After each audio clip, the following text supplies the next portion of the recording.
Good evening, ladies and gentlemen. Welcome to the south-afrifur Pawdcast. You're listening to myself, Erdwolf, all the way from a stormy Pretoria.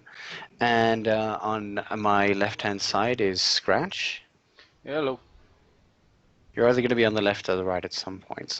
And then obviously on my right it will be Erdwolf, is it? Yes, it is. Are they? What does the TVL stand for? Well, at the time I chose this moniker, I was actually living in Johannesburg. So I had this idea of the Erdwolf from the Transvaal Republic. Okay. It never went anywhere. All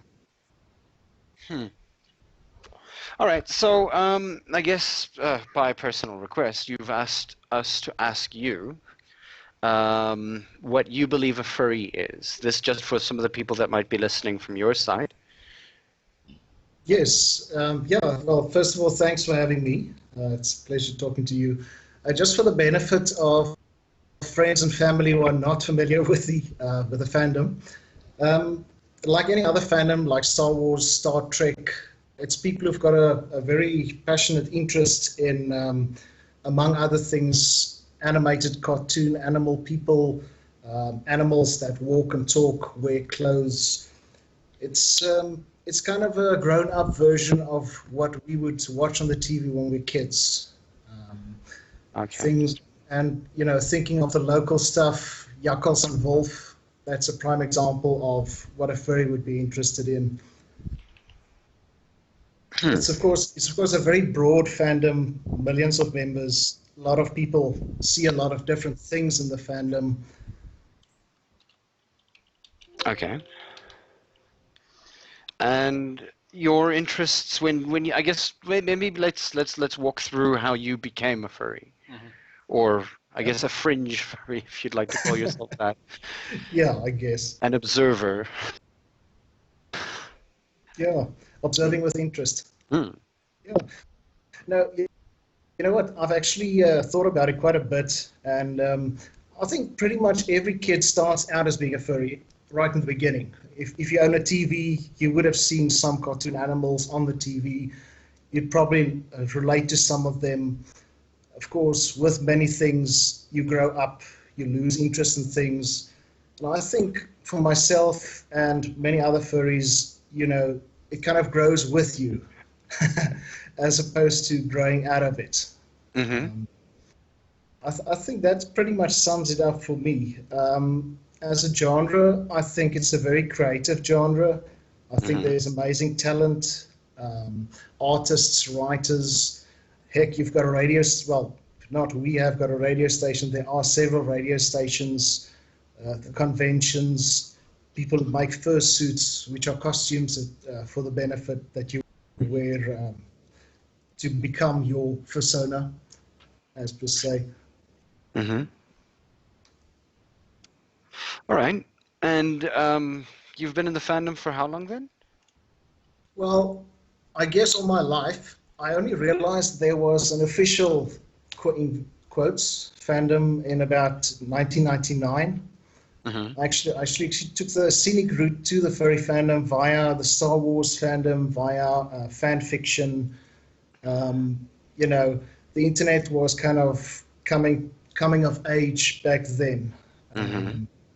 You could start connecting with people in ways that were not possible before. And as you guys, being fellow South African furries, would know, without the internet, there pretty much wouldn't be a fandom over here. Yeah. Oh, that's yeah. And it's actually pretty interesting that if I can remember, I've spoken to a couple of people from overseas over what they call the muck. Yeah. Furry muck, and a lot of them actually mentioned every now and again, all the way back in 1999, they remember actively speaking to a couple of South African furries from that side, and I mean, like some of the people from this side have actually said, yeah, no, we were pretty active back then in the international scene, thinking that the South African scene was, well, at that point dead, didn't actually exist, and lo and behold, we've I wouldn't had say quite a couple dead. of people on. I wouldn't say dead. I would just say not born yet, or not properly. although I might interject at this point, I don't know if you guys have ever seen the Jakkals and Wolf comic strips by Theo Hannibal. Mm. That was kind of the first indication that I got that there is some sort of a furry consciousness in South Africa. Mm-hmm. Obviously, I think Mr. Hannibal wouldn't call himself a furry, but you know. Are we talking about the rugby player, No. Henry Hannibal? No, Theo. I don't know what his first names are, but it's T.O. Hannibal. Is it Theo? He also did Adoon Silla and Kaspaas. Yeah, I was about to say. Oh, I right. remember Kaspaas. We have some books on my Yes. dad's shelf. Yes, and I've got a suspicion that's not confirmed that he did some of the animation that we saw on the old SABC, you know, Billy Varley, the monkey running on the barrel. I think he did some of that too. Okay.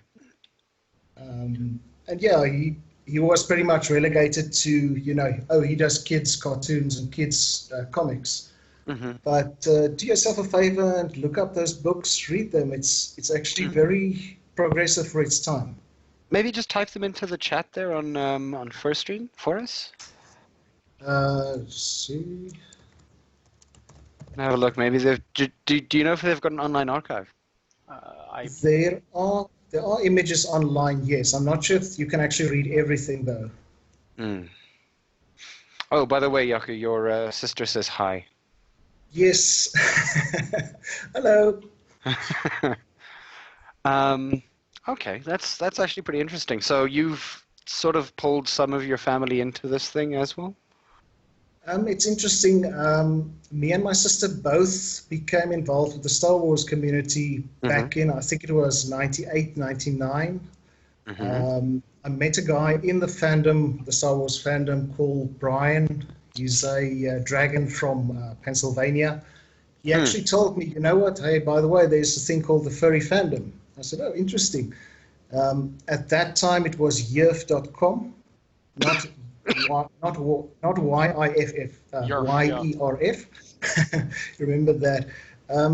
So it piqued my interest, and it piqued my sister's interest as well. She's done some excellent art in that genre as well. Of course, she moved on to become a professional illustrator, and her repertoire is a bit bigger than just drawing furry animals. But there was a time we shared quite a lot there. Oh, my sister's actually pointed out it's Honeyball with an A, not an O. All right, well, we'll have a look for him then. Okay, and when did you start writing? Actually, the first book in inverted commas that I wrote was in Standard 1 or grade 3, as the Johannesburg people used to call it back then. Cape Townians were calling it that as well. Yeah, it was a project for English written work. It wasn't a furry story, obviously. It was a ghost story about a guy who drives out a vampire from his house by eating a lot of garlic. I think that's probably the earliest. That was actually the earliest attempt at writing something. Then we used to go to the farm in June, July each year. Me, my sister, my two, forgive my English, I think cousins and niece. Or was it 3 cousins? I'm not always sure. We used to have this story that we acted or played out called Die Rooivosse. Which translates to the Red Foxes. The Red Foxes. Yeah. Yeah. There was a lot of Ovid video. I don't know if you recall that obscure cartoon. It's about a blue platypus and some of his friends who struggled to make an existence on this island with a purple snake and a dodo, making their lives difficult. So we kind of invented our own characters. My cousin was a guy called Bravestar. I know, very original. And he used to ride on a mechanized kudu, as opposed to a mechanized horse. Okay. My sister had a character called the Cowboy Kangaroo. and she told me she got that idea from watching a story called Dinky Die, which is an Australian Dinky Die, yeah. Yeah. So it's all sorts of little things that kind of came together, and Uh-huh. I thought, okay, I want to write a story. Mm. So I started writing down ideas. Obviously, you wouldn't produce quality literature at that age. I actually kept most of it for posterity, and it's actually quite hilarious to read through it today. Then I went through a phase where I wrote a lot of poetry. Mm. I actually started writing fan fiction for Star Wars in 98, Mhm. 99. Then I realized, you know what, this is great and everything, but it's fan fiction, so I can't publish it. Yeah. So I should actually be writing something original because I think I always knew I had it in me to produce something. Um, you know, it's always beauty is in the eye of the beholder. If I think it was fantastic, maybe some other people might think it's not fantastic, but I guess in the end it's all about having fun. Mm. So I started messing around with an idea of a South African science fiction furry story. Yeah. That is something that I always felt was lacking. You go to the movies, you see New York and you see Los Angeles and you see the prairie, you see the outback, but nobody's ever actually gone out and made something that is South African. Yeah. And I think we've got the upper hand when it comes to animals, biodiversity. Hmm. We've got so many different varied landscapes, and honestly, we've got stories to tell in this country. Mm. Um, Other than the struggle, the Boer War, that kind of thing. Although, sorry, carry on. Yeah, no, no, No, no, no. I was just about to say, like with Tempo that we had on as well, there was a point that he was talking about the idea of looking at a lot of our historical, you know, past and everything like that, and seeing how animals would deal with the things that had happened within the country or from a political perspective, and actually sort of drawing from that, as well as the animal and their sort of like personalities. yeah, Um, so I mean, I can see where you'd come from with that because that's actually pretty damn awesome in that it looks like it's from South Africa, it feels like it's from South Africa, and Doge, who's sitting next to me, like has on several occasions told me that people from all across like the world come to South Africa specifically because when you look at the difference between two different species of buck in America or Canada, you get like slight differences in the horns or in the face or feature or anything like that. When you come to South Africa, you're like, holy crap, there's like 300 of this stuff of like different things here. Yeah, that's a So red yeah, book, that's like a that, kudu, that's a springbok. All of them look unique yeah. in yeah. their characteristics. Yeah. And I mean, they're pretty. People make fursuits of them. I've seen kudu fursuits. I've seen springbok fursuits. I just feel it's appropriate that there should be stories about these animals as well. Yeah, totally. Hmm. The majority of African, in inverted commas, stories that I've seen and been exposed to are along the lines of Lion King. Mm. Either it's a lion or it's a hyena. But I've never read a story about an Erdwolf before, for Yeah, example. I'm assuming that you're going to at some point, or Well, if your newest story has that in it. I mean, we can talk about that. The story that I am publishing early next year actually doesn't have a Erdwolf as a significant character. Hmm. There is a cameo, as there are cameos of many other things that were in the story previous to this one. Hmm. Maybe I should just explain this. Okay, Yeah. so in 2000, I actually started working on a project. I wanted it to be a South African flavored anthropomorphic science fiction novel. Yeah. And I pretty much finished it. At that point, I did 1 year working holiday in the UK. I had more money than brains. And I thought I was going to make this a graphic novel. Oh boy. Yeah. And we actually finished. I think it was like 15 pages of it. Yeah. But then I came back to South Africa. Changed jobs, moved to Johannesburg, life happens, money is not as prolific as it was in the past, lose a bit of interest here. I kind of shelved the idea. Then, thinking maybe I'll revisit this one day. And that was about 2006. From 2006 to 2016, I didn't write much. This year, when I saw Zootropolis, which the overseas guys would know as Zootopia, actually, I went, after watching it, I thought to myself, okay, this thing is going mainstream. Maybe I should revisit my story. And maybe I could sell it to somebody. Maybe somebody would enjoy reading it. So I took out all the old files, dusted it off, gave it a read through, and I came to the conclusion it was pretty terrible. Whether it actually was, I don't know. But I knew I had to change a few things. The first story, it was bordering on being political, which is something I kind of didn't want at this point. Yeah. The diversity in characters, they were 99% male. I thought there was a need for female characters. I kind of wanted it to still feel like a South African story, but I wanted to pull it out of the... Sorry, I'm reading the comments from my sister. Yeah. I kind of wanted it to still feel like a South African story, but without mudding it with present-day politics, historical politics, everything like that. So I kind of decided to move it into the future. Let's say 700 years from the end of humanity.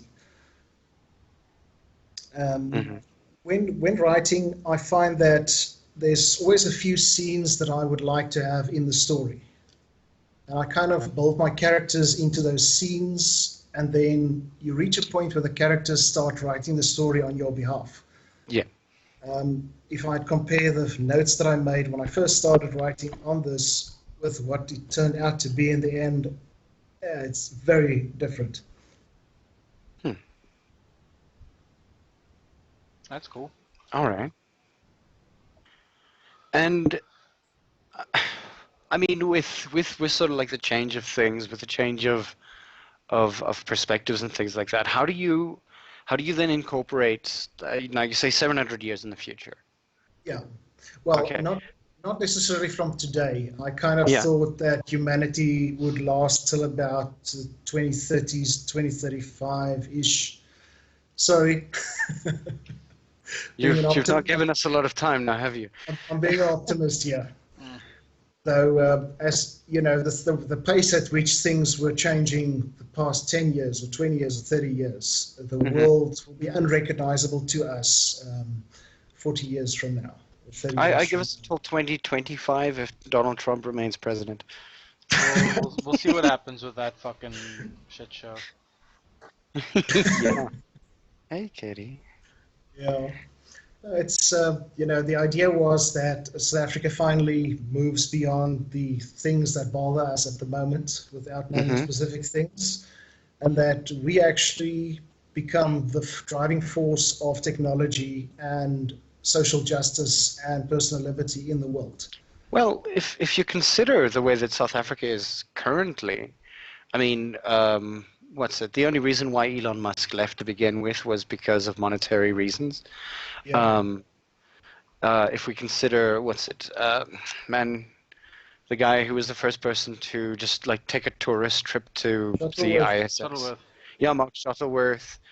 The various amounts of like South African entrepreneurs that have literally grown up in this area and gone, well, we want more than this, and have gone on to be some of the most successful businessmen in the world. And even some of the people inside South Africa at this point that have done exactly the same. I mean, you're looking at, say, Herman Mashaba, for instance, who's the mayor of Johannesburg at this point, who started his own business based around, creating products for, people like him. It was called Black Like Me. It's that kind of ingenuity that we sort of show that I think I would agree with the way that you feel about like how South Africa would possibly become one of the driving forces behind both social justice. If you look at our constitution, for instance, and a whole bunch of that stuff. So I mean, that's absolutely amazing. That, like, I guess for instance, you have a very bright future for South Africa. Granted, our rugby is terrible and we lost to Italy, so I'm not necessarily very happy about that. Who is? Oh dear. Oh. Yeah, no, I've set myself 2 rules for Twitter: no politics and no sport. Good. So yes. Anyway, no, just as a side note, people can say what they want about this country.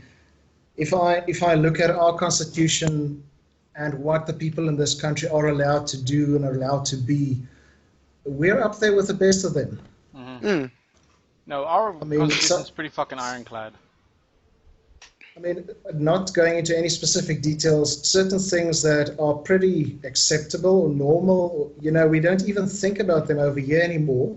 That America's still got issues with. Yeah. It's just crazy that a country that can be so progressive on the one hand can be so stuck in the past on the other hand. Yeah.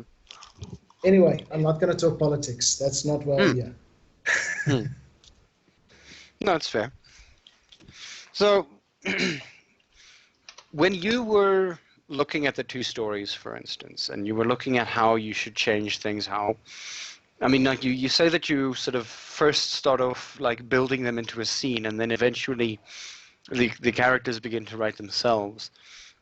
And I mean, I've heard this before from other writers where, and especially if you've got like multiple projects, sometimes, and this is coming from Tempo sometimes, where he's got like space age things on the one side, and then he's got, or space age childhood on the one side, and then what do you call it, Western or country Western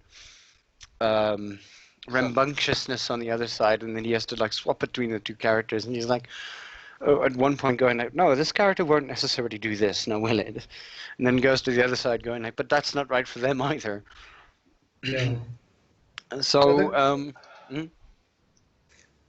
Yeah, carry on. No, go for it if you have a point. No, it's as I say, what the characters write themselves. The character that you start out with isn't necessarily the character that you finish off with. Yeah, because they grow. Yeah, they grow, and to be honest, you have to be a little bit crazy to be a writer. You kind of have to indulge yourself in your characters. If something happens in your life, you feel a certain emotion, you take the liberty to think, okay, let's pretend I'm this character. What does he feel? What does he do? What does she think? What does she do? How does she react? And in that way, you start off with one thing, you end up with something quite different. Yeah. One of the things I did between the 2 stories is the protagonist in the first story was a Finnick, and the protagonist in the current manuscript is a jackal. I found that because I've imprinted this image of this Finnick in my head for so long, they were cross-talking to each other, and the characters were actually influencing each other. So I decided, okay, fine, I'm going to make it a jackal so that I can start with a clean page. Same with the support. Say again? Blackback jackal? Yes, absolutely. Awesome. I love it. Blackback jackal. Although I did, the Afrikaans expression is ek pluk 'n lat vir my eie gat. Because trying to find reference art for a jackal on Fur Affinity is difficult because you end up with either Anubis or some very strange fetishes, which I don't understand. But to each their own. Yeah. It would have been easier to make it a fox, but then again, we don't have foxes down here outside of the zoo, so keep that South African flavor going. Yeah. No, totally. When you're writing with that South African flavor, do you tend to use sort of like South African expressions, kind of like the way that you just did with it's a hut? No, not really. It's very subtle. Somebody from overseas would be able to read it, and he or she would just gloss over the tiny things. To give you an example, I emphasize that people drive on the left side of the road. it's just a little bit of a quirk. It doesn't really affect the plot, but it gives it a certain flavor. Yeah. There's on the farm there used to be a certain berry that was called a spingo. In one of the scenes in the book, the character's drinking spingo liquor. Yeah. Let me just think now. I've got a lot of visual cues from the Natal Midlands. The story pretty much takes place on the east coast, moving into the Natal Midlands, stopping before the plateau. So, and there's a section where they travel through a place which could be the Karoo. Geographically, that's not possible, but you've got that look and feel about it. Okay. Maybe like a part of Gauteng turned into the Karoo. I've got other ideas for Johannesburg. But unfortunately, I needed the ocean, so Johannesburg wasn't a good option. Okay. Johannesburg's never a good option when you're talking about water. Yeah. Unless you're talking about post-apocalyptic ice caps melting, sea level rising, then Johannesburg's perfect. Yeah. Yeah. Then Johannesburg becomes the sea. Yeah. Yeah. The beach. And then Cape Town becomes Atlantis. Yeah. Yes. I'm gonna miss We need it more when it's Dutch gone. people down here. So, I said I think we need more Dutch people down here because then they can just build out the land again. Bring in the Dutchman. Oh dear. They caused enough problems the first time they landed. You're slockered, man. Yeah. It's open to Sorry. interpretation. Yes. Anyway, we're not going to talk politics here. It's not politics. It's just Dutch people. Look, at least nobody went to Brakpan. No offense to anybody from Brakpan. Maybe a little bit. They can like to have internet in Brakpan also. You're slockered. They might even get some Wi-Fi. Oh God. Oh no, I've got weird ideas at this point. One of them involving like this weird. No. Think about it like this: like you go to Louisiana or anything like that, you always have this weird sort of like country bumpkin guru, and like person goes to post-apocalyptic Joburg and meets up with with the guy from Brakpan, and then has this long philosophical conversation with him. And he's just sitting there going like, I don't know, like at some point he just like, I don't know, eats his own leg. Yeah. Or drives off in a poorly souped up like You have a Golf very GTI. strange idea of what Brakpan people do. You know what? That's very tame, by the way. Honestly, I've been to Brakpan. It's not that bad. But I've only been there for 2 days, so perhaps there's more to know. I don't know. You didn't get engrossed in the local culture quite yet. Doe says wait until night falls. Oh boy. Yeah. That sounds... You know, we've definitely got stories to tell in this country, and not all of the stories we can tell are from the past or from the present. So I'm just reading through the comments here as well. So let me just impart a few facts. The novel is an existential horror. Ooh. Yeah. In other words, there is blood, there is guts. There is one scene where a feral jackal's eye gets removed by a team of human scientists. But it's not a visceral horror in the sense that you need to see the blood and the blood scares you. What I tried to do with the story is to ask questions about your existence. One of the things that happen is the protagonist, the jackal, is a professor in anthropology, by the way, so he studies old human civilizations that have ceased to exist. And he thinks he's got a pretty good idea of what was and how the world came to be, how their world came to be. And the crux of the story is basically he realizes that he has it completely wrong and that everything he believes and has been teaching his students is a lie. And then how he deals with that. And also then with all the complexities of the actual plot thrown in around that. Sweet. Wow. Interesting. That is a very interesting story. Would love. Actually, I wouldn't mind reading it. That sounds pretty awesome. Thank you. Well, when is this being published, you say? That's the other story I can tell you. Okay, so I finished this thing, and I thought, okay, I'm going to publish this. I don't care how self-publish. Okay, fine. If I'm going to self-publish it, might as well make sure it's a good product, or at least from a language perspective, it's a good product, because obviously the decision as to whether a novel is good or not isn't with me or with the publisher. That's actually with the people out there and their willingness to read it. So I did a bit of Googling. I came across Anthroquatic. He's a professional furry literature editing service based in Connecticut in the US. The guy there is actually called Sean Juracy. I think I've pronounced that correctly. So I contacted him and said, you know what, I've got this manuscript. Would you please edit it for me? He said, sure, it's fine. It's actually not that expensive in dollar terms, but in rand terms, you know, this actually happened around the. It actually happened around the time that our finance minister got inverted commas replaced. So the rand was seeing its behind. But anyway, I decided I'm in this. I'm going to do this now.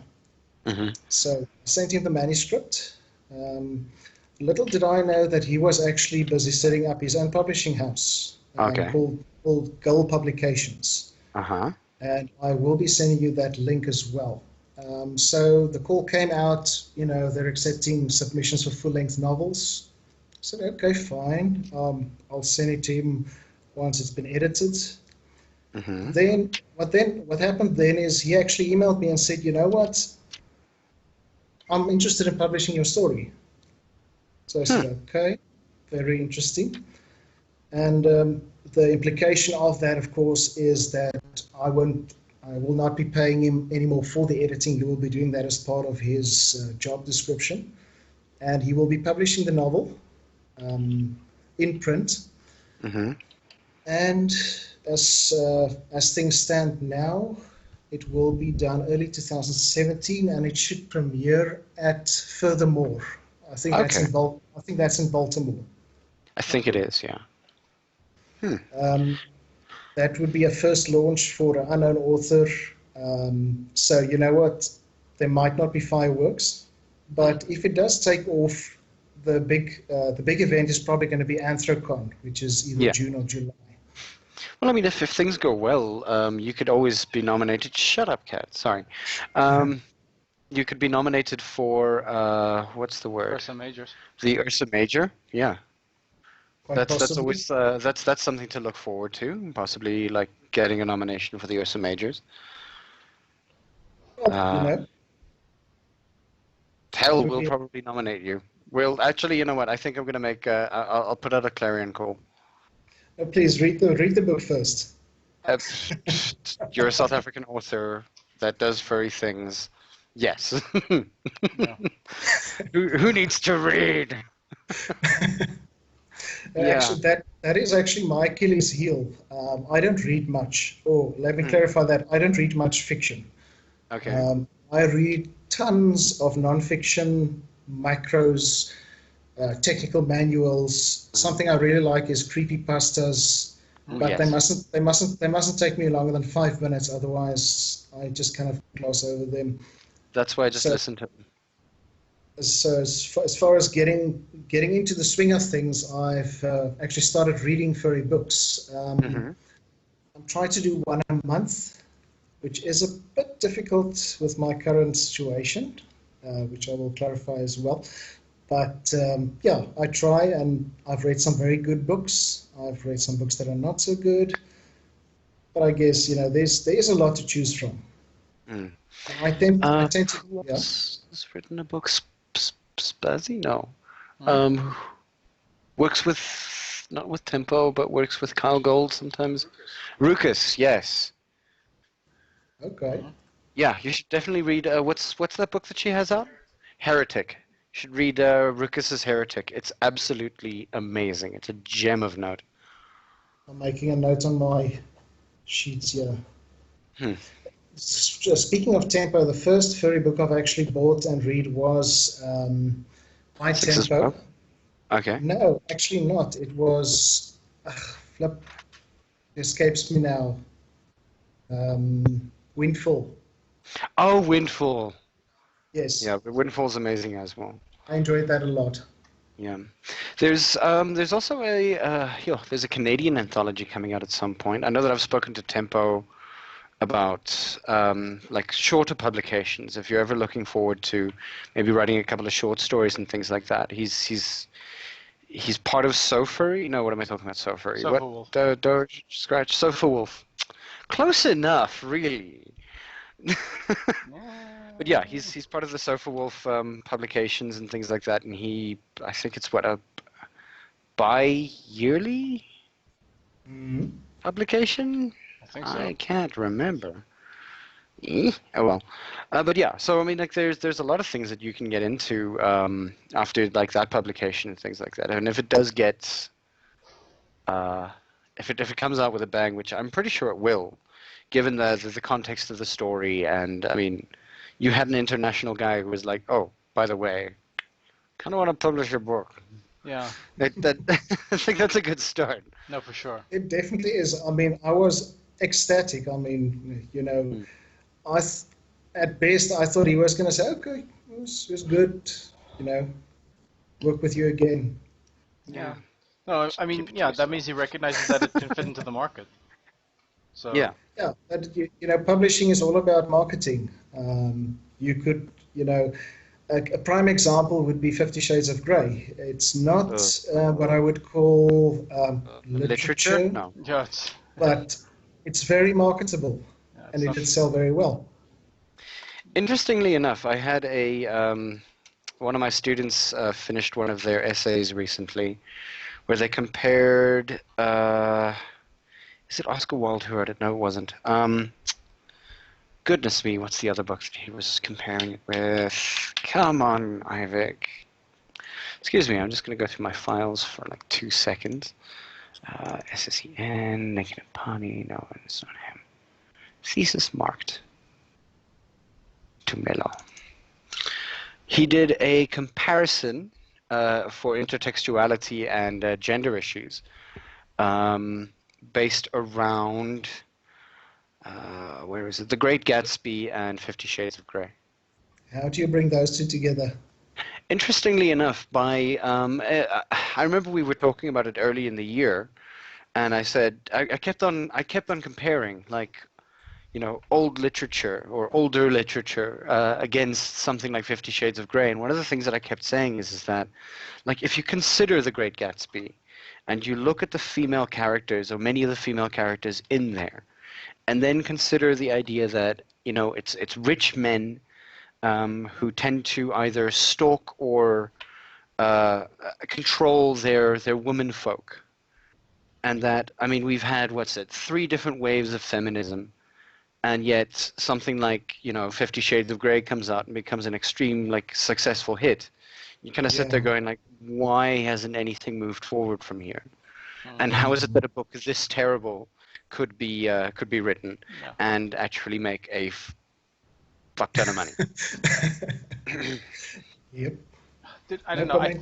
I think it might have just been like the fact that the book was, I don't know, marketed as something that's not really, like, you know, sort of Mills and Boon, Pomper Page, those kinds of like cheap romance novels. It was marked as something like raunchy or something that that you sort of shouldn't really see in public, but now everybody's doing it, so it's kind of cool to read this, like, porn in public kind of thing, which is, I don't know, like, I don't quite know what the marketing was behind that, but yeah, there was some sort of, like, excitement and edge towards it that you don't really get in other like novels that essentially won, like, I don't know, like New York bestseller shit. Pulitzer Prizes. Not Pulitzer. I highly doubt that'll win a Pulitzer. Like, you're not going to find her like getting Nobel Prize for Literature for 50 Shades of Grey, whatever the hell her name was. That wrote that book. I just want the movie. I want the movie to win a freaking Razzie. Honestly. I just want to like have someone come out and like point out very publicly how actually non-BDSM that whole thing is. Yeah. Whatever. Go on. No, let's just say some of the stuff that they put in there it sort of doesn't really. It seems like she doesn't really understand what that whole thing is about. But yeah, let's just leave it there. Yeah. It gives that whole scene a bit of a bad actually, name. And there's the interesting thing that I'm going to say Erdwolf or Dwuff. I'm not necessarily sure I'm going to say this. Is it Erdwolf or Dwuff? I don't know. She'll correct me eventually. I think it's Dwuff. Okay. But yeah, she says pretty much it's abuse. Yeah. It's definitely not BDSM. BDSM is on consent and aftercare, and I agree. Yeah. But then again, I also have my sort of like doubts about that when it comes to watching House. Certain Chinese people getting choked to death. Fair enough. Move swiftly the fuck along. That's exactly right. So, do you have any other like projects that you're working towards now? Possibly even making that graphic novel of yours. Well, graphic novels are expensive if you don't draw yourself, unfortunately. Well, your sister seems to draw. If I could draw as well as she does, I'd probably make a graphic novel. Yeah, but remember, she is a professional illustrator, so she's gonna ask for her time in recompense. Of course. I mean, that's just fair, isn't it? Of course. I love the fact that we're talking about her, not to her. Well, she's not here. She's not on the call, unfortunately. She is here. She's literally in the chat. You're not Damn in the call, straight. I mean. Can I interrupt for a shameless plug at this point? Plug away. Go for it. You really should check out she and her husband's webcomic. It's called Cotton Star. Right. Yeah, that's our secondary plug, by the way. Carry on. It's not furry per se, but it's also actually I wouldn't say it's cartoony because there are some very serious things being addressed by the comic, but it's also fun and it's colorful. And they tend to move in different circles than myself. They are more with the South African comics scene, indie publishers scene. Like the better comics scene. The Bubba? The better comics scene. That kind of stuff. Hello? Oh, hello. Better comics? Hello? Am I there? Yeah? Yeah, you're here. Okay. I'm here. No, like I was wondering if by like the other South African comic scene, if you mean like better comics or stuff like that. No, please. Better comics is in a category of its own. Okay. No, seriously, you should check out South African comics. There's some very good stuff there. My sister you should probably interview my sister at some point. She can tell you all about South African comics. Sure, please do. There's a lot of representation at GeekFest. Had the pleasure of attending that this year. My sister, oddly enough, dated he's no longer a man now. He identifies as a woman who also started doing like South African related art and South African related comics. I can't remember. He's from Cape Town. I cannot remember his name right now. Chris was his name. Yeah, but he was him and my sister. She goes by Milo Wildcat. Like used to date for a small period of time. She's now at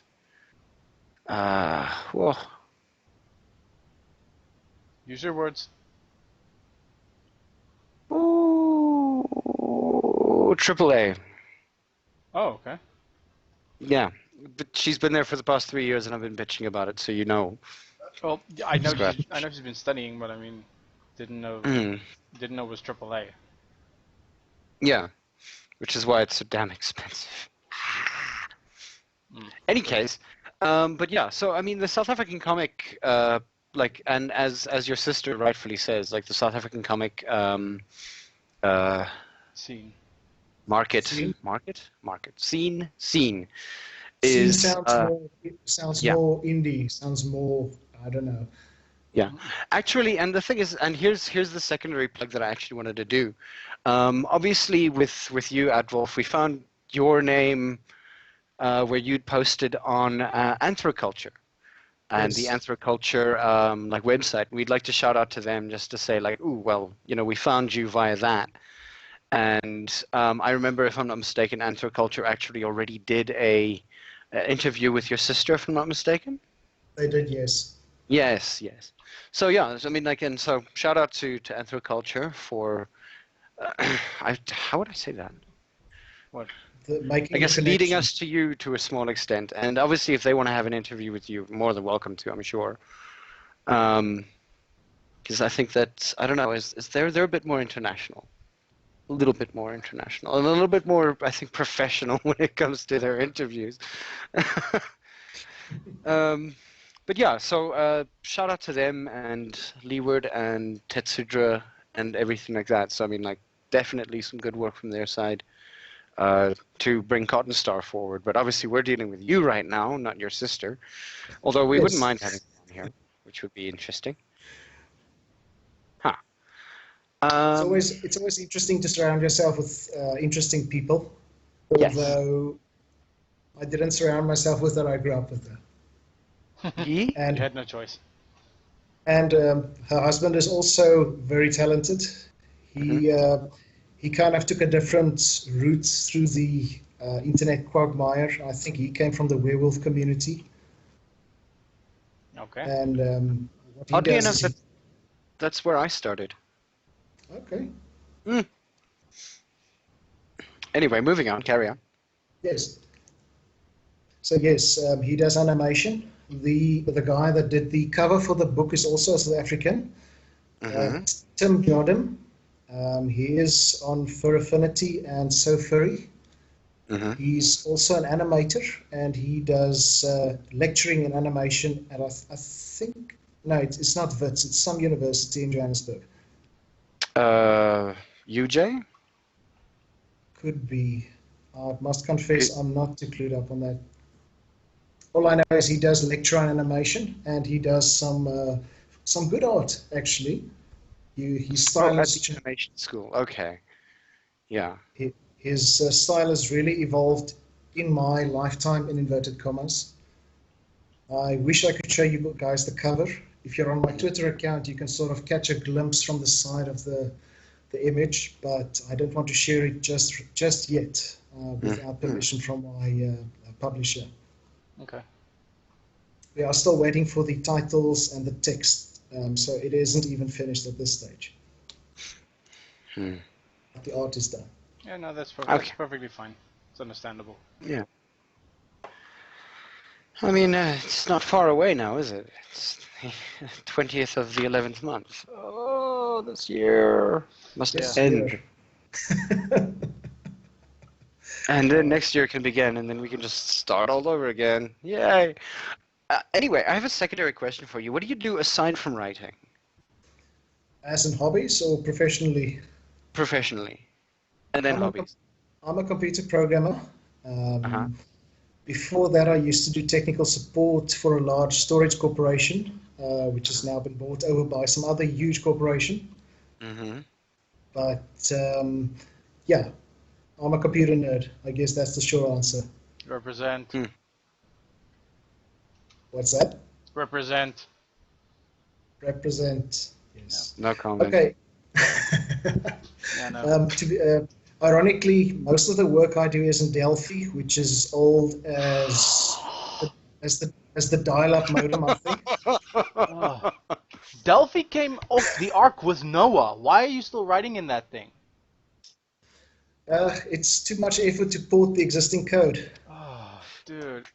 So we are counting the days until Windows 14 comes out and they say, sorry, no more 32-bit applications, you're screwed. then we're probably going to rewrite everything over a weekend. But yes, I've kind of also been dabbling with .NET technology. And the guy that is my manager right now, great guy, he's trying to push us into a Android open source direction. But we'll see how that goes. Best of luck to you guys for that, seriously.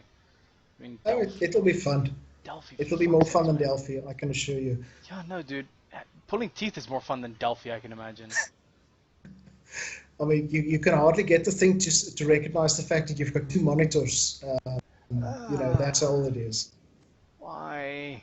There's so much, yeah, I know why now. I mean, how can you justify that, though? Like, if you can rewrite the thing over a weekend, or if you're going to be forced to rewrite it over a weekend and there's a chance that it can happen, why not just rewrite it and get it over with? I'm being very sarcastic by saying over a weekend, because there's years worth of work that's gone into that project. Someone's mortgage coding there, seriously. Yeah, there's real gold in there. Okay. But the problem is there's a lot of it. So it's going to be an exercise and a half. We probably need to hire 5 or 6 additional developers for that. Oof. That's tough. We are 3 on at the moment, by the way. Wow. Yeah. I do not envy you. Good luck and have fun for when that does happen. Thank you. Maybe the book will go places. I don't know. Well, could always dream. Yeah. Just a note here before we step on in terms of websites, Hangouts. I also want to put in a plug for the Furry Writers Guild. I think they've been mentioned on your podcast a few times before. Yeah. They've been kind enough to accept me into their ranks, even though I don't actually have a book out there. Apparently, it's good enough to have a book that is about to be published. So shout out to them as well. And it's a good place to go if you've got any inclination to write in that genre. They've got alerts for anthologies that are looking for submissions. You can chat to authors. I mean, Kyle is on there, Tempo's on there.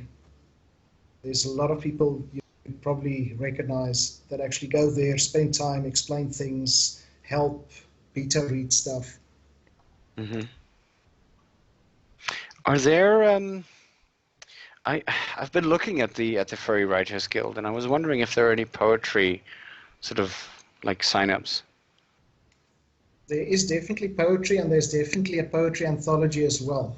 I might peddle some of my shit that way. I think it's called Civilized Beasts, but don't hold me to that. Let me send you the link as well, Furry Writers Guild. Yeah, I've done that thing where you open up you open up the website and you go and then close the website again. Why? Because excellent excuse. I'm a teacher, not a writer. I see in the chat my publisher's actually joined us as well. Nice. Hi, Sean. Called Regular Cars. Oh, no. No, Regular Cars is the guy that introduced me to the fandom way back. Okay. Sean is the publisher. Hello, everybody. He's Doge, hold on, you can do it better. O'Brien. Yes. Hey, all the familiar faces, can't believe it.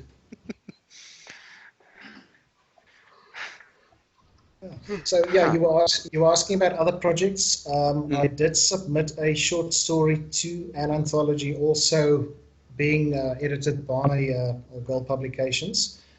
It's still with the editor. I believe it's the editor-in-chief is the right title. It happens to be Fred Patton.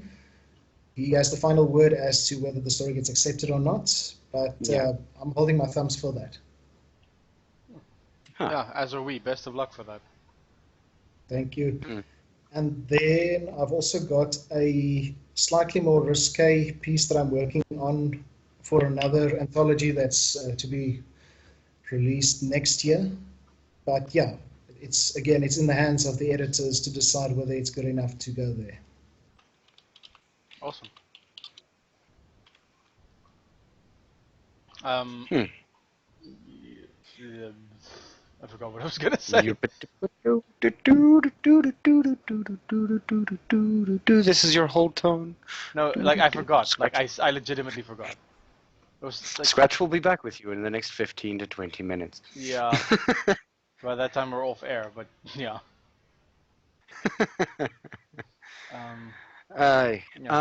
But Lackadaisy actually started on. I'm looking at the chat right now, and I'm just going like or DeviantArt because Raccoon asked about why can't Flair account for furry writing, and I was like, well, what about DeviantArt? And then I sort of realized or remembered that Lackadaisy actually started on DeviantArt way back when.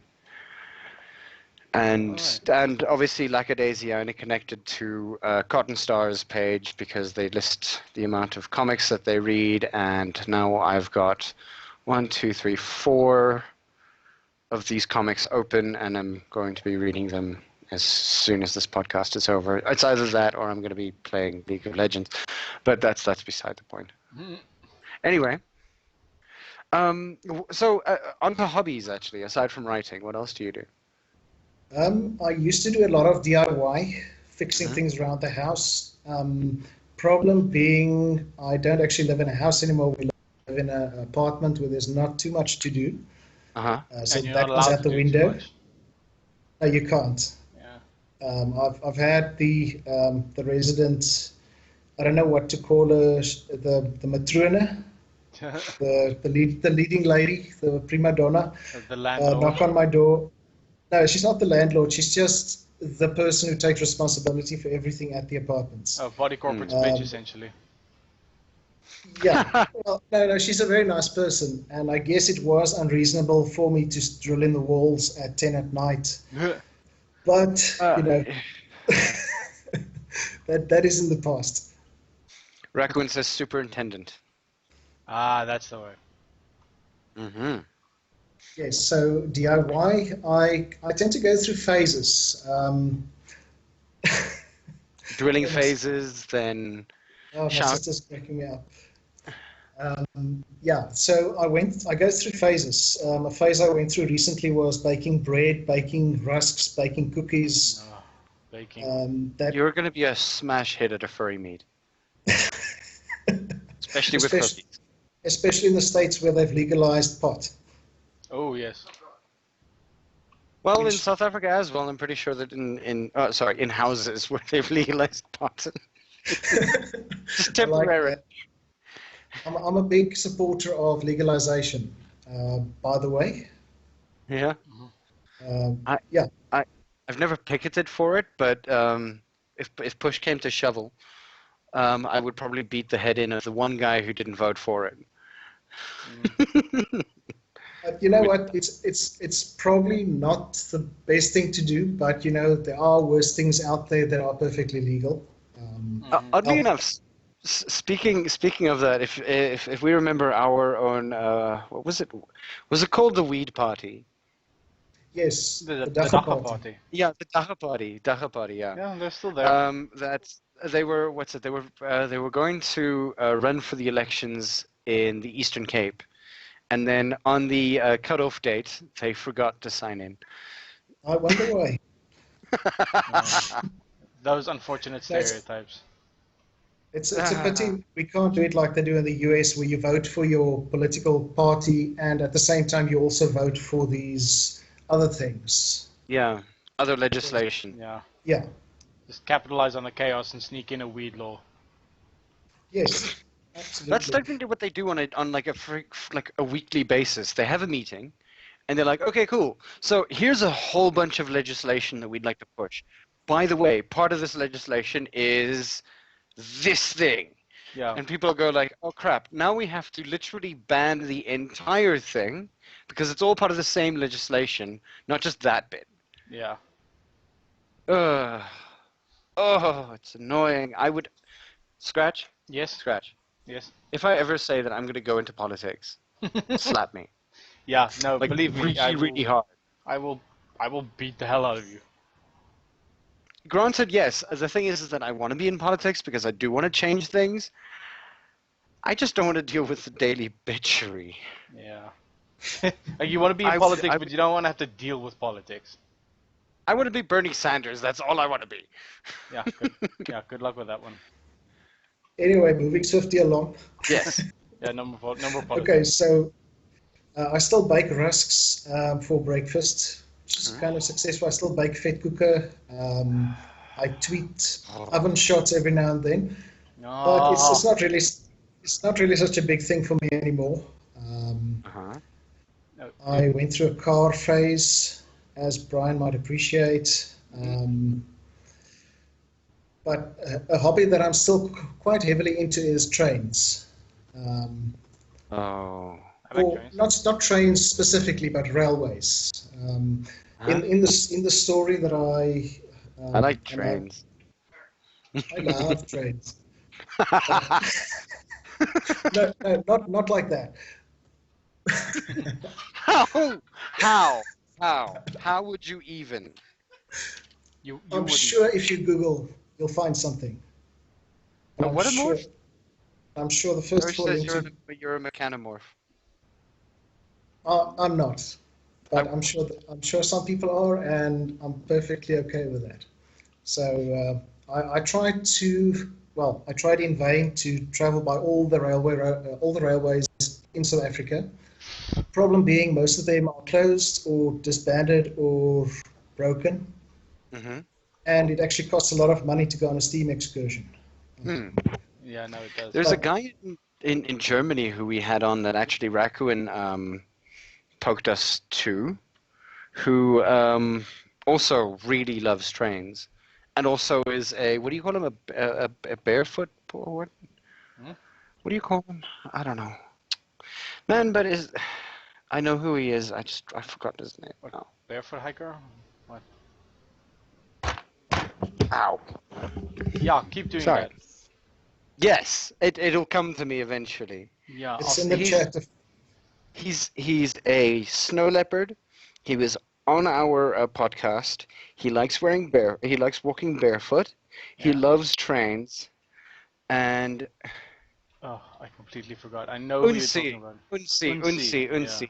Thank you, Raccoon. That's right. What did you call him? Umi? No. Okay, but yeah, so there are a couple of people who like trains out there. There's, I think, if I'm not mistaken, a small group of furs out there that are locaholics. Locophiles. Do you just drink on trains? Is that the only time that you're allowed to drink? That is one of the fringe benefits. I don't know if you guys have traveled on South African trains recently. Actually, not recently. I would say about 10 years ago was my last big trip. Most people on the train just get drunk and watch the landscape roll slowly by. And then night comes and people just drink more heavily so that they can see more landscape. Yes, and you see the people sitting on Park Station with their cooler boxes and sitting on top of their cooler boxes and having people carry more cooler boxes. You know, it's a big party. To be honest, is this like a train tour? Because I used to take a train like as a commuter to work, and you don't get drunk on the train then, obviously. No. This is not the commuter trains. This is the long distance trains. Yeah, the Shorter Laws of Mail and the blue train, right? Well, the blue train is a bit of a different league. I don't think you want to get pissed on the blue train. People might look at you funny. They might think you're from Black Pan. They'll know you're not from Sandton.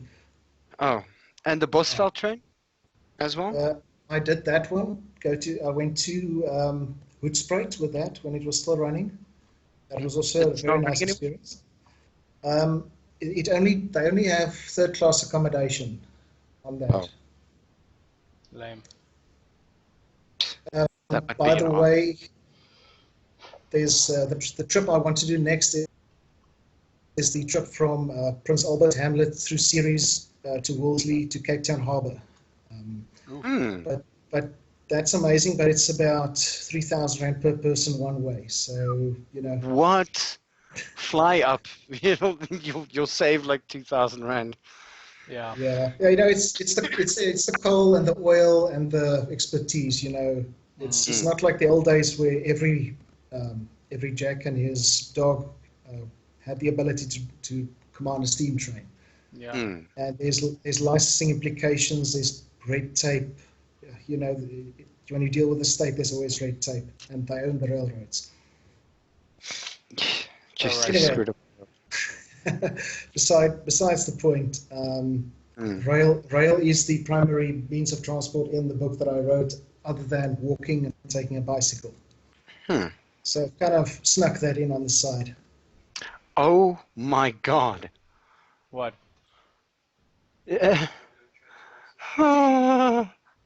What? That's more than my salary. To do what? In low season. And Luxury double rate per person sharing, 17,000 rand. Jesus. If you want the double deluxe per person, it's 14,000 rand. Pass. Rovos rail is even more expensive, but there you actually get a steam train at some point. The blue train is just a luxury hotel being pulled by a normal locomotive. Nice. They've actually got a trip that goes from, I think it's Pretoria up to Windhoek, or at least somewhere in Namibia. And if I ever win the lottery, I'll probably do that. Or me and my wife will probably do that. If I ever won the lottery, I don't know, go to Bruges. Go to where? Bruges. Hell's that? It's in Bruges. I don't know where that is. Is that a country? It's in Belgium. It's in Belgium. Okay. I think. Brugge, yeah. I'll take your word for it. Bruges. Belgium, yes, thank God I have my map right. It's literally a town that is pretty much underwater a lot of the way. But it is beautiful as thick. Really? Yeah, and oddly enough, 3-star hotel is averaging at 1,691 rand per night. That's okay, I guess. Yeah, that's not too bad. It's not that expensive in comparison, for a 3-star. In comparison to like a freaking, what do you call it, Holiday Inn here, which isn't even like a 3-star, and you pay like 1,000 rand just to sleep there for one night. Yeah. Hey? Yeah, no. 300. No. During tourist season.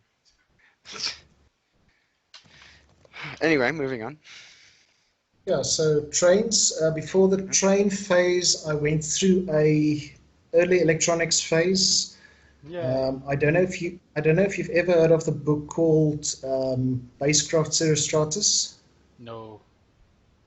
It's also a very obscure diesel punk furry book.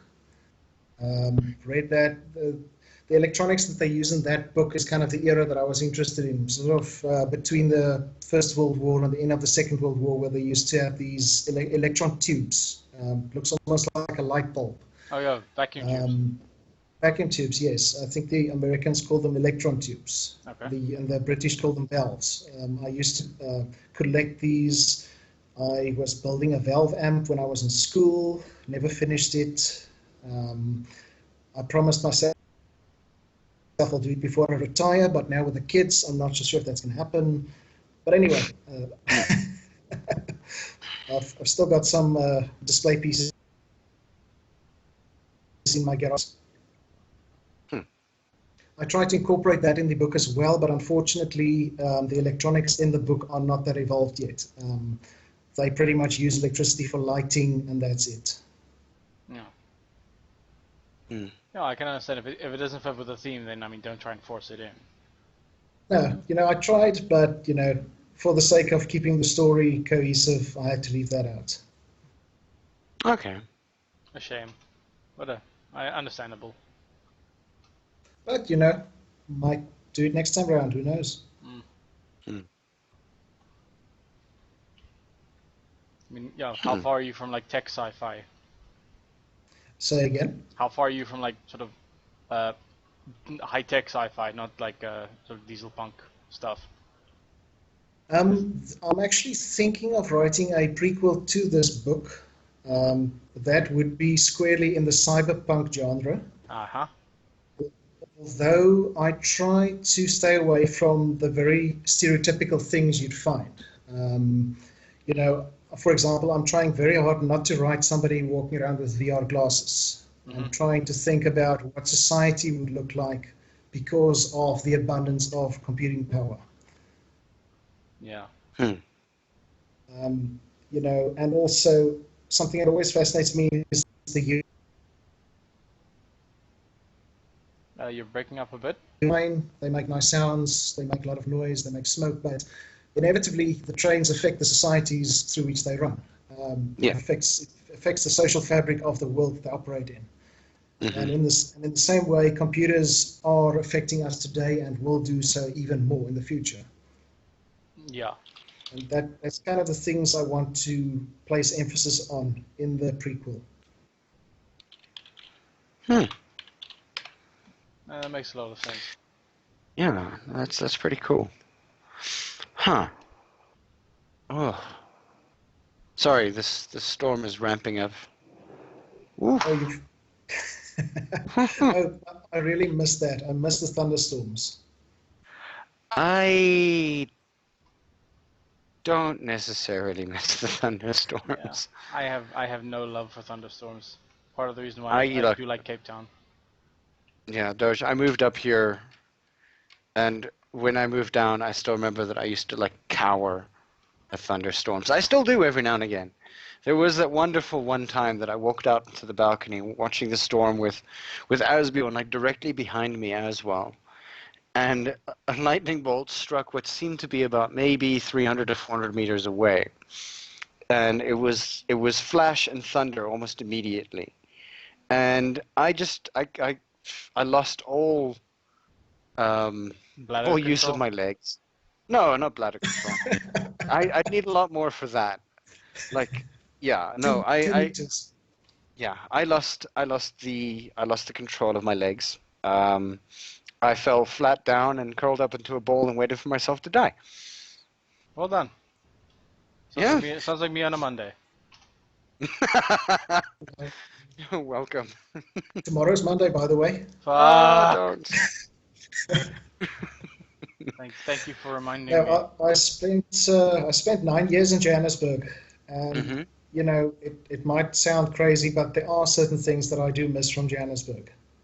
When it's not thundering, when it's not icy cold, the weather's perfect for making a fire. They've got better restaurants there, I think. No. Yes. No. Perhaps it's the tier of restaurant I visit, but let's leave it at that. I mean, obviously the top of the end restaurants here in Cape Town are the best, but you know, the best I could ever do was to be a waiter there. Huh.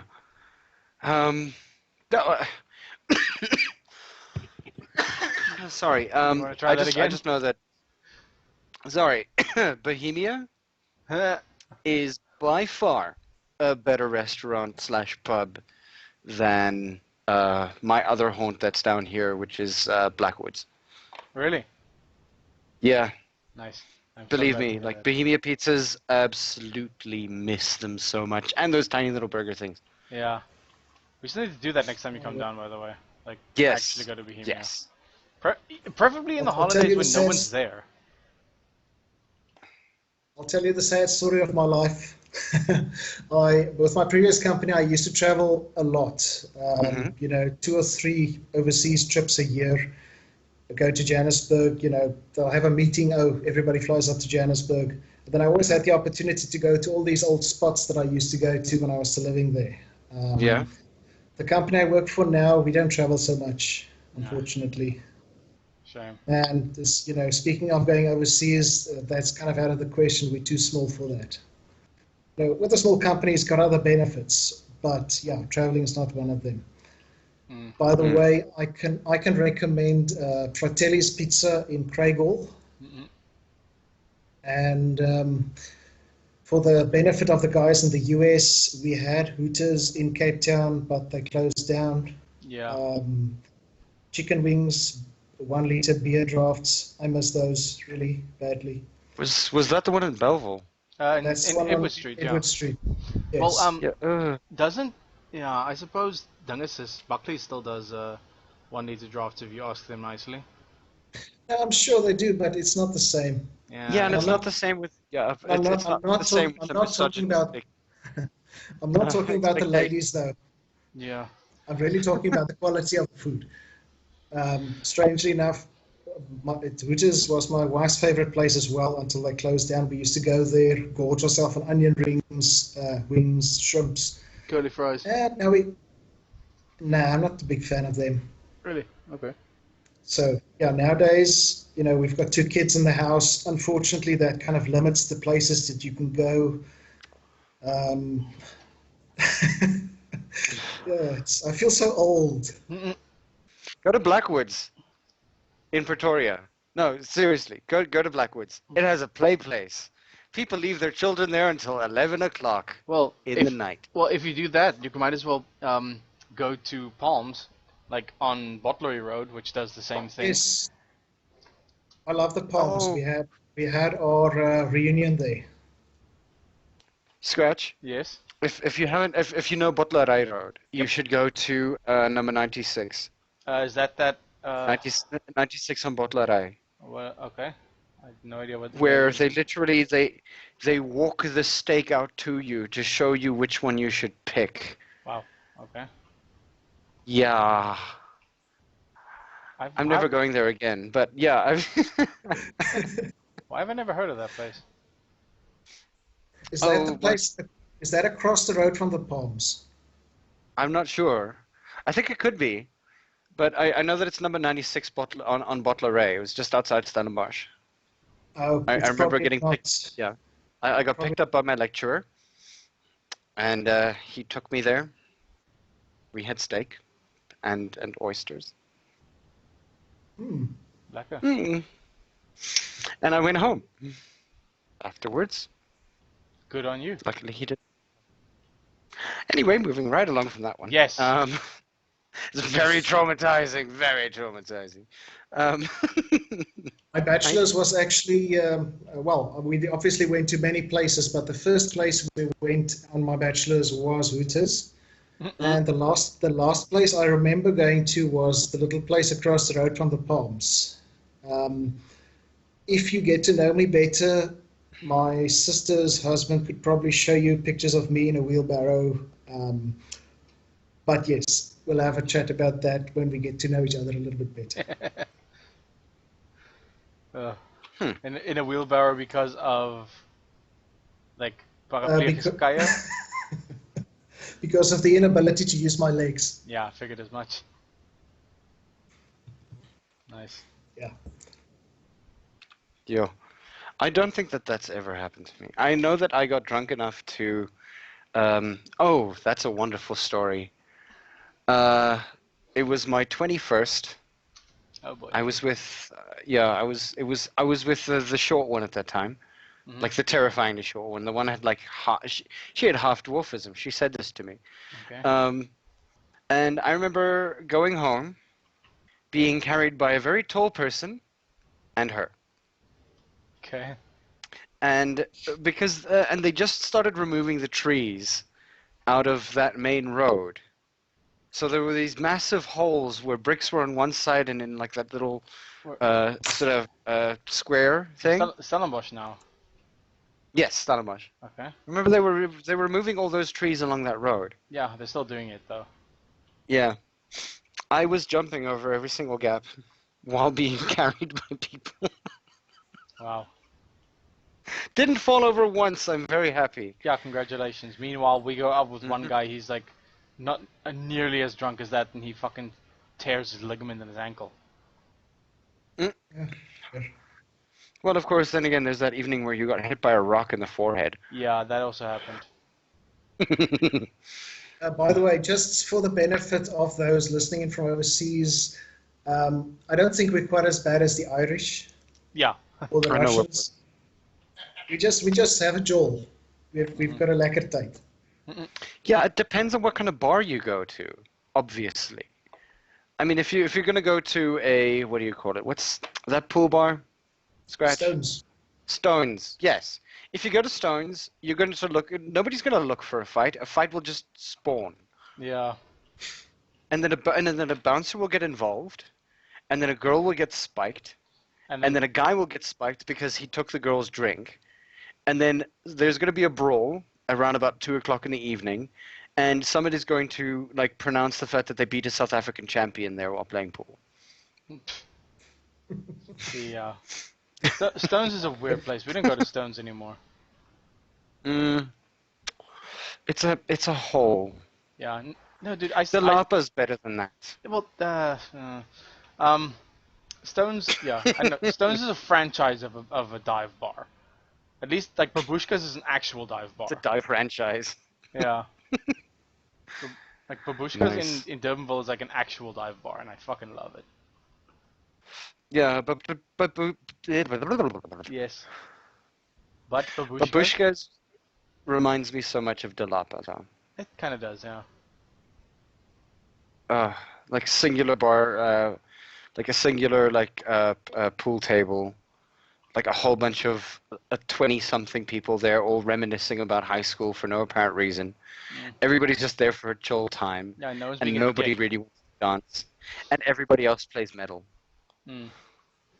Yeah, if you're ever in Erdwolf, if you're ever in Durbanville side and you're like near Babushka's, like hit me up. We can have a drink. Well, I'm gonna make a note on my little book here. Babushka's. Yeah. Yeah, Babushka's. Badge mentions the following: Stones brawls are like set events. It's pretty much like a happy hour event. like the bell rings and someone has to start punching. Ding ding ding ding ding! You beat me at pool. Ah. It turns into this like really really shitty Afrikaans version of a kung fu movie. Except everybody just throws haymakers, and nobody lands a punch. Yeah. Except the bounce. Because drunk people, am I right? And don't forget the curb stomp at the end. Or someone falling down the stairs. That also happens like super frequently. Yeah, but that was that Stones. No, that was Stones every that was Stones. on. Every Stones is not like. Okay, I know maybe of like 2 Stones that I've seen that are not like. I know of 2 Stones that are on the first floor. Everyone else is up a set of stairs. Huh. Curious. Yeah, it's like they have cameras like just capturing that shit. Like these are extremely pertinent things that one must capture in a South African furry novel. If it's contemporary, yes.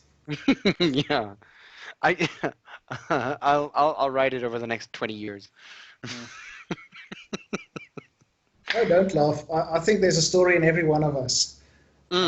It's just a matter of. think exactly the same.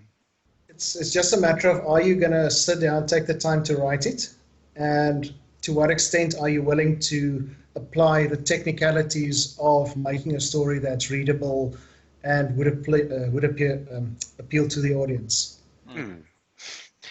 And honestly, I mean, like, we're nearing the end of the podcast at this point. So if you have any more shout-outs that you'd like to do, you don't have a working title for your novel yet, you said? No, we've got the title. Okay. The title is When They All Come Together. Coming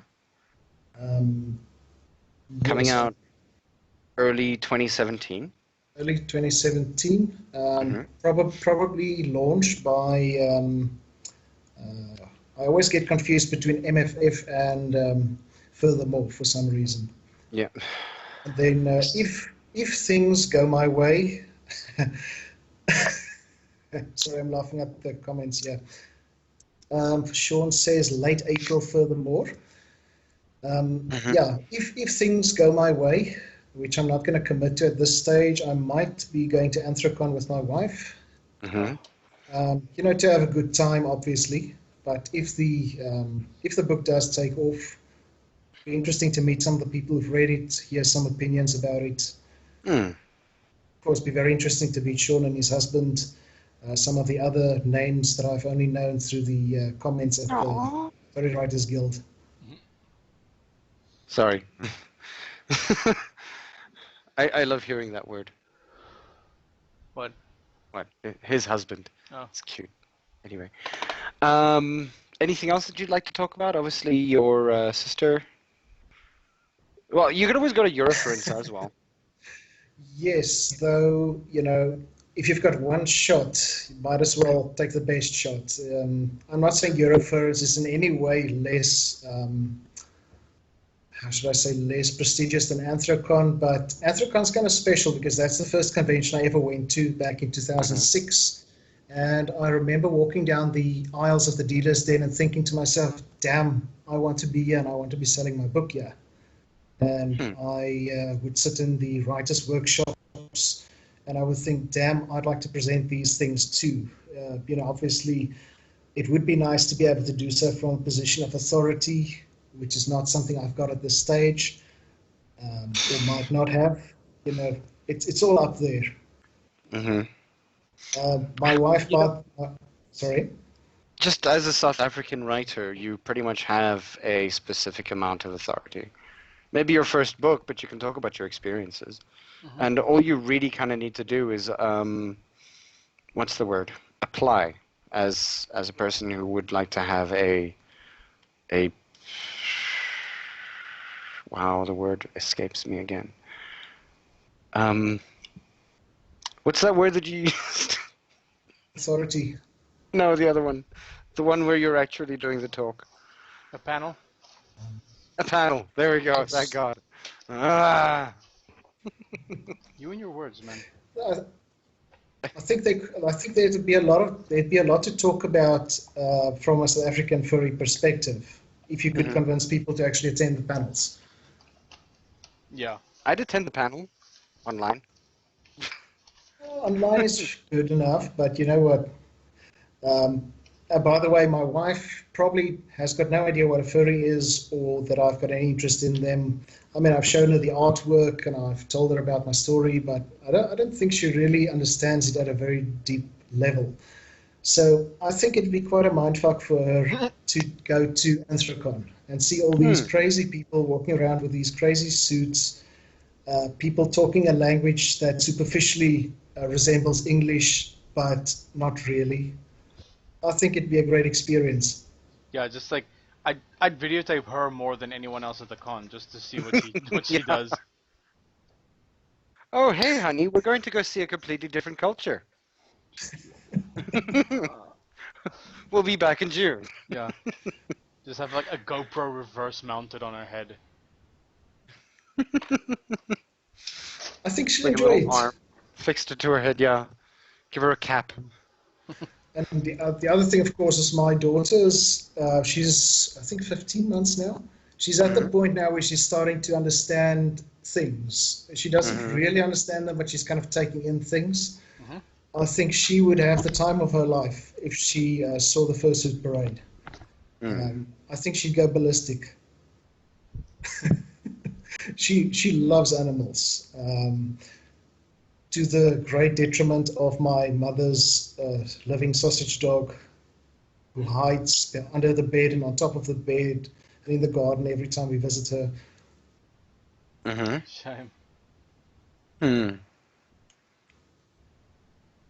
I think that should basically wrap it up for us. Yeah. That was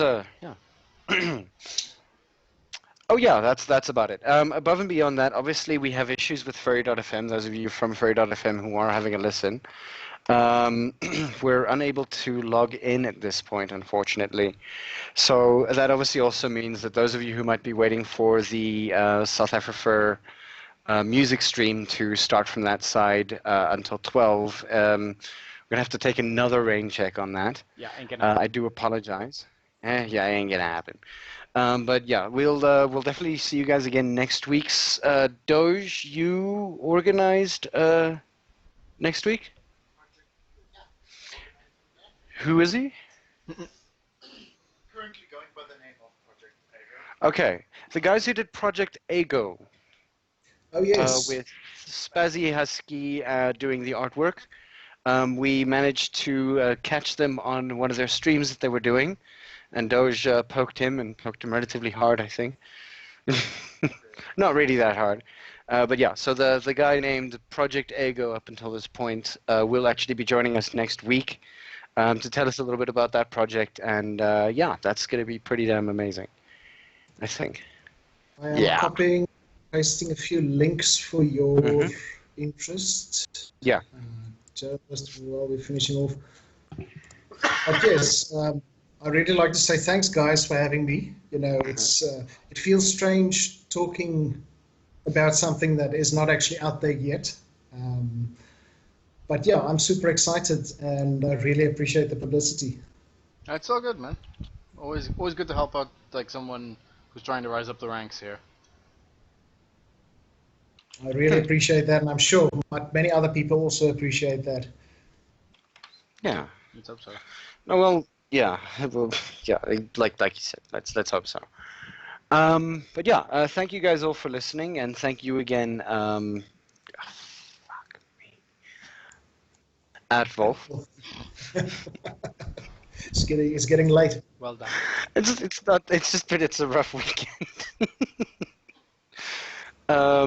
Yes, thank you, Erdwolf, for joining us. And yeah, we'll definitely probably catch you again sometime closer to when your book's release is going to happen for like updates and anything new from your side, because we always love to follow up with our guests. And yeah, no, this is absolutely amazing. We hope that you have some good success with your book. And again, like I said, as soon as it comes out, I'll read it, and I will force other people to read it, and I will definitely make a concerted push to trying to get it for the Ursa Majors. Thank you very much. By the way, I will be posting on Anthroculture as to when and how people locally can get their hands on the book. Awesome. It's going to be primarily released in the US, Canada, and Germany, I believe. But we'll try and see if we can maneuver something with the local distributors. Awesome. If not, I'll just buy a couple and come sell them myself. Yeah. Well, I mean, there's always the convention coming up in July of next year, and I'd like to offer you, a position there if you haven't already signed up for that. I'm not sure. Yes, I really hope that does happen. That's the south-afrifur, right? Yes, it should do. And also, I hope that it doesn't overlap too much with Anthrocon. Yeah, I doubt it. I'll check that later. Okay, but yes, we'll definitely make the pilgrimage if we are able to. Sweet. Awesome stuff. Furry pilgrimage, yeah. Yeah. All right, guys. Thank you again, and we really appreciate having you on. It's always awesome. And yeah, thank you guys all for listening. We should hopefully have ironed out any of our other issues from Furry.fm's side as soon as possible. And, oh crap, I forgot to do the intro. Thank you, Kinkins at Erdwolf, Raku and Sean. Nobody really wants to hear me do that. Yeah, please don't. Cactus. Regular cars, and I said Sean. And everybody else who's been listening on this chat, obviously you only pitch up on this thing if you're actually chatting. But yeah, we hope you guys had a good evening, and I hope you guys have a good evening further, or a good day, or a good morning for those of you from Australia who listen. I say this while shaking my head because I know that Australians are only waking up now. But yeah, so thank you again. We really hope all the best for you. And yeah, we definitely going to have you on again soon. I appreciate it. Awesome. Cheers. Sweet. Cheers, guys. Cheers, everybody. See you guys around.